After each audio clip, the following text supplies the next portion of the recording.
வணக்கம் மக்களே. பெற்றோருக்கு அடுத்தபடியாக மதிக்கப்படக்கூடியவர்கள் ஆசிரியர்கள். மாதாபிதா குரு தெய்வம் என்று அதனால்தான் நமது முன்னோர்கள் சொன்னார்கள். தங்களிடம் படிக்கும் மாணவ மாணவிகளுக்கு வழிகாட்டியாக வழிநடத்தி செல்ல வேண்டிய ஆசிரியர்கள் சிலர் வழித்தவறி போகும் போக்கு அண்மை காலமாக தமிழகத்தில் அதிகரித்து வருகிறது. தமிழகத்தில் பல்வேறு மாவட்டங்களில் பள்ளி மாணவிகள் பாலியல் துன்புறுத்தலுக்கு உள்ளாகும் சம்பவங்கள் தொடர்ச்சியாக நடைபெற்று வருகிறது. அதுவும் பாடம் சொல்லிக் கொடுக்கும் ஆசிரியர்களே இந்த செயலில் ஈடுபடுவது மிகவும் வருத்தத்தையும் வேதனையும் அளிக்கிறது. இது போன்ற சம்பவங்கள் தொடர்பாக நடவடிக்கை எடுப்பதற்காக 2012ஆம் ஆண்டிலே ஒரு அரசாணையை வெளியிட்டது தமிழக அரசு. இவ்வாறு புகார்களில் சிக்கும் ஆசிரியர்கள் மீது ஒழுங்கு நடவடிக்கை எடுத்து கட்டாய ஓய்வு, பணி நீக்கம் போன்ற கடும் தண்டனைகள் வழிவகை செய்ய அச்சட்டத்தில் வழிமுறை உள்ளது. முழுமையாக செயல்பாட்டிற்கு வராத அந்த அரசாணையை தற்போது மீண்டும் செயல்படுத்த நடவடிக்கைகள் எடுக்கப்பட்டு வருவதாகவும் அரசு தரப்பில் சமீபத்தில் தெரிவிக்கப்பட்டது. இது தமிழக கல்வித்துறை சார்பாக கூறப்பட்ட தகவலாகும். தமிழகம் முழுவதும் மாணவிகளிடம் தவறாக நடந்து கொண்ட பாலியல் வன்கொடுமை புகாரில் சிக்கிய ஆசிரியர்களின் விவரம் சமீபத்தில் சேகரிக்கப்பட்டுள்ளதாக கல்வித்துறை அமைச்சர் அன்பில் மகேஷ் கூறியுள்ளார். இதுவரை 250 ஆசிரியர்கள் இந்த பட்டியலில் உள்ளதாகவும் இந்த செய்தி சமீபத்தில் வெளிவந்தது. இதில் தவறிழைத்தோர் மீது பணி நீக்கம் உட்பட கடுமையான நடவடிக்கைகள் மேற்கொள்ள கல்வித்துறை முடிவு செய்துள்ளது. பாலியல் புகாரில் சிக்கிய ஆசிரியர்கள் பட்டியலையும் அவர்கள் மீது எடுக்கப்பட்ட நடவடிக்கை விவரங்களையும் அறிக்கையாக உடனடியாக சமர்ப்பிக்க வேண்டுமென துறை இயக்குநர்களுக்கு அறிவுறுத்தப்பட்டுள்ளது. இன்னொரு புறம் பள்ளி மாணவிகளுக்கு மாணவர்கள் பாலியல் தொந்தரவு கொடுப்பதாகவும் அடுத்தடுத்து புகார்கள் பதிவாகி வருகின்றன. சேலம் மாவட்டம் ஆத்தூர் அருகே அரசு பள்ளியில் 13 வயது மாணவிக்கு பாலியல் தொந்தரவு கொடுத்ததாக 16 வயதுடைய 3 மாணவர்கள் போக்சோ சட்டத்தின் கீழ் கைது செய்யப்பட்டிருக்கிறார்கள். கடந்த வாரம் நடந்த சம்பவத்தில் விசாரணைக்கு பின் மாணவர்கள் கூர்நோக்கு இல்லத்தில் ஒப்படைக்கப்பட்டு நடவடிக்கை எடுக்கப்பட்டு வருகிறது. இதேபோல் சேலம் அரசு மோகன் குமாரமங்கலம் மருத்துவக் கல்லூரியில் மாணவிகளுக்கு பாலியல் தொல்லை அளித்த அக்கல்லூரி ஆய்வக பணியாளர் வேலு மீது நடவடிக்கை எடுக்கப்பட்டுள்ளது. தனிக்குழு விசாரணையில் ஆய்வக பணியாளர் வேலு மீதான குற்றச்சாட்டு உறுதி செய்யப்பட்டதின் பேரில் அவர் பணியிடை நீக்கம் சஸ்பெண்ட் செய்யப்பட்டதாக மருத்துவக் கல்லூரி டீன் தெரிவித்துள்ளார். சென்னையில் உள்ள அண்ணா பல்கலைக்கழக வளாகத்தில் கடந்த டிசம்பரில் அப்பல்கலைக்கழக மாணவி பாலியல் வன்கொடுமை செய்யப்பட்ட சம்பவம் தமிழகம் மட்டுமின்றி நாடு முழுவதும் கடும் அதிர்வலைகளை ஏற்படுத்தியது. இந்த விவகாரம் தொடர்பாக ஞானசேகரன் என்பவர் கைது செய்யப்பட்டு இப்போது புழல் சிறையில் அடைக்கப்பட்டிருக்கிறார். அவர் மீது தொடர்ந்து விசாரணை நடைபெற்று வருகிறது. கடந்த வாரம் திருச்சி மாவட்டம் மணப்பாறையில் உள்ள தனியார் பள்ளியில் 4ஆம் வகுப்பு மாணவி பாலியல் வன்கொடுமை செய்யப்பட்ட சம்பவத்தில் அப்பள்ளி முதல்வர், தாளாளர் உட்பட 5 பேர் கைது செய்யப்பட்டிருக்கிறார்.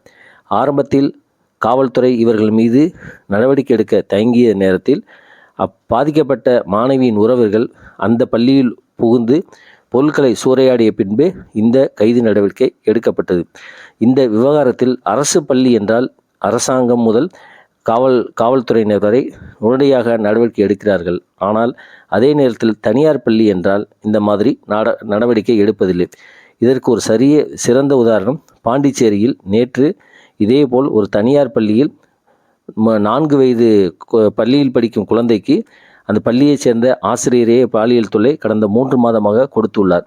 இது பின்பு தெரிய வந்த பிறகு அந்த குழந்தையின் பெற்றோர் ஆசிரியர் அந்த பள்ளியில் கேட்டதற்கு அந்த பள்ளி நிர்வாகம் சரியான பதில் சொல்லாமலும் அவர்களை புறந்தள்ளியுள்ளது. இதனால் கோபமடைந்த உறவினர்கள் மற்றும் அந்த பகுதியைச் சேர்ந்தவர்கள் அந்த பள்ளியை முற்றுகையிட்ட பின்பு அந்த ஆசிரியர் கைது செய்யப்பட்டார். அங்கும் இதே மாதிரி அந்த தனியார் பள்ளி சூறையாடப்பட்டது. ஆக அரசு பள்ளி என்றால் உடைய அந்த பள்ளியின் பெயர், ஊர், விலாசம், அந்த ஆசிரியர் என அனைத்தும் பத்திரிகையில் வரும். அதே நேரத்தில் தனியார் பள்ளி என்றால் அந்த பள்ளியின் பெயர் எது என்று கூட வராது. அது மெட்ரிகுலேஷன் பள்ளியா, சிபிஎஸ்சி பள்ளி எதுவாக இருந்தாலும் சரி, தனியார் பள்ளி என்று தான் அனைத்து பத்திரிகைகளும் கூறுமே தவிர, ஆனால் அந்த பள்ளியின் பெயரை வெளியிடாது. இது என்ன சதி என்று யாருக்கும் விளங்கவில்லை. சென்னை பெருநகர் காவல்துறையில் போக்குவரத்து பிரிவு வடக்கு மண்டல இணை ஆணையராக புரிந்து வந்த மகேஷ்குமார் போக்குவரத்து காவல் பிரிவில் பணிபுரியும் 2 பெண் காவலர்களுக்கு தொடர் பாலியல் தொல்லை கொடுத்த புகாரின் அடிப்படையில் பணியிடை நீக்கம் செய்யப்பட்டுள்ளார். அத்துடன் மகேஷ்குமாருக்கு உடந்தையாக செயல்பட்டதாக கூறி சென்னை மாதவரம் போக்குவரத்து காவல் ஆய்வாளர் சக்திவேல் காத்திருப்பு பட்டியலுக்கு மாற்றப்பட்டு காவல் ஆணையர் அருண் உத்தரவு பிறப்பித்துள்ளார். வேலியே பயிரை மேயும் விதமாக தொடர்ந்து நடைபெற்று வரும் இதுபோன்ற சம்பவங்களை இரும்புக்கரம் கொண்டு அடக்க வேண்டும் என்பதே பொதுமக்கள் உட்பட அனைவரின் கோரிக்கை. இதற்கிடையே நாளுக்கு நாள் அதிகரித்து வரும் பாலியல் வன்கொடுமை புகார் தொடர்பாக பல்வேறு துறை அதிகாரிகளுடன் தலைமைச் செயலர் முருகானந்தம் அவர்கள் ஆலோசனை நடத்தியிருந்தார். இந்த விஷயத்தில் அரசு தனி கவனம் செலுத்தி வருவதாக எடுத்துக்கொண்டாலும் இன்னும் விரைவாக செயல்பட வேண்டும் என்றே அனைவரும் எதிர்பார்க்கிறார்கள். தொடர்ந்து புகார்கள் வந்து கொண்டிருக்கும் நிலையில் பாலியல் தொல்லை புகார்களில் உண்மைத்தன்மை நிரூபணமானால் சம்பந்தப்பட்ட ஆசிரியர்களின் கல்வி தகுதி ரத்து செய்யப்படும் என்று அண்மையில் தெரிவித்திருந்தது பள்ளி கல்வித்துறை அமைச்சர் அன்பில் மகேஷ். போக்சோ குற்றங்களின் மீது நடவடிக்கை எடுப்பது தொடர்பாக தயாரிக்கப்பட்டு வரும் புதிய வரைவு அறிக்கை 4 நாட்களில் வெளியிடப்படும் என தற்போது தெரிவித்துள்ளார் கல்வித்துறை அமைச்சர் அன்பில் மகேஷ். மாணவர்களின் நலனை பாதிக்கக்கூடிய வகையில் எந்த புகார் வந்தாலும் துணிவுடன் நடவடிக்கை எடுக்க வேண்டும். யாருக்கும் அச்சப்பட தேவையில்லை. அது தனியார் பள்ளியாக இருந்தாலும் சரி, அரசு பள்ளியாக இருந்தாலும் சரி என்று சமீபத்தில் முதன்மை கல்வி அலுவலர்களுக்கு ஆலோசனை வழங்கியுள்ளார் அமைச்சர்.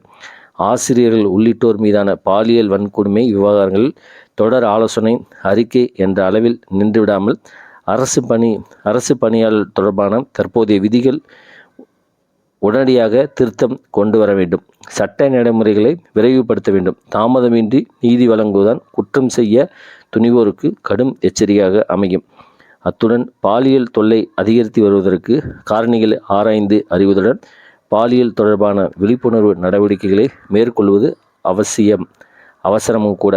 சமீபத்தில் கோயம்புத்தூரிலிருந்து திருப்பதி சென்ற தொடர்வண்டியில் கர்ப்பிணி பெண் ஒருவர் பாலியல் சீண்டலுக்குட்பட்டு தொடர்வண்டியிலிருந்து தள்ளிவிடப்பட்டார். இது தொடர்பாக அந்த பாலியல் சீண்டலில் ஈடுபட்ட ஹேமந்த்குமார் என்ற நபரை காவல்துறையினர் கைது செய்து சிறையில் அடைத்தனர். ஏற்கனவே இவர் மீது கொலை வழக்கு மற்றும் இதே மாதிரி பாலியல் வன்கொடுமை வழக்கில் இருக்கிறது. அதுபோக அவர் மீது குண்டர்கள் தடுப்புச் சட்டமும் போடப்பட்டுள்ளது. ஜாமீனில் வெளிவந்தவர் தான் இந்த பாலியல் சீண்டல் குற்றத்தில் ஈடுபட்டுள்ளார். ஒரு குற்றத்தை தொடர்ந்து செய்பவருக்கு ஏன் நீதிமன்றம் ஜாமீன் வழங்குகிறது என்பதுதான் கேள்விக்குறியாக உள்ளது.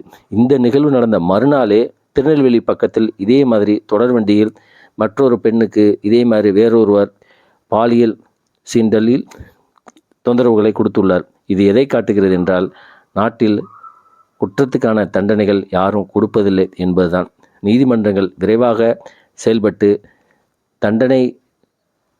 தண்டனைகளை உடனடியாக குற்றம் செய்வதற்கு கொடுத்தால்தான் இது போன்ற தொடர் பாலியல் புகாருக்கு நிரந்தர தீர்வாகும். செயல்படுத்துமா என்பதை காலம்தான் சொல்ல வேண்டும். நன்றி, வணக்கம்.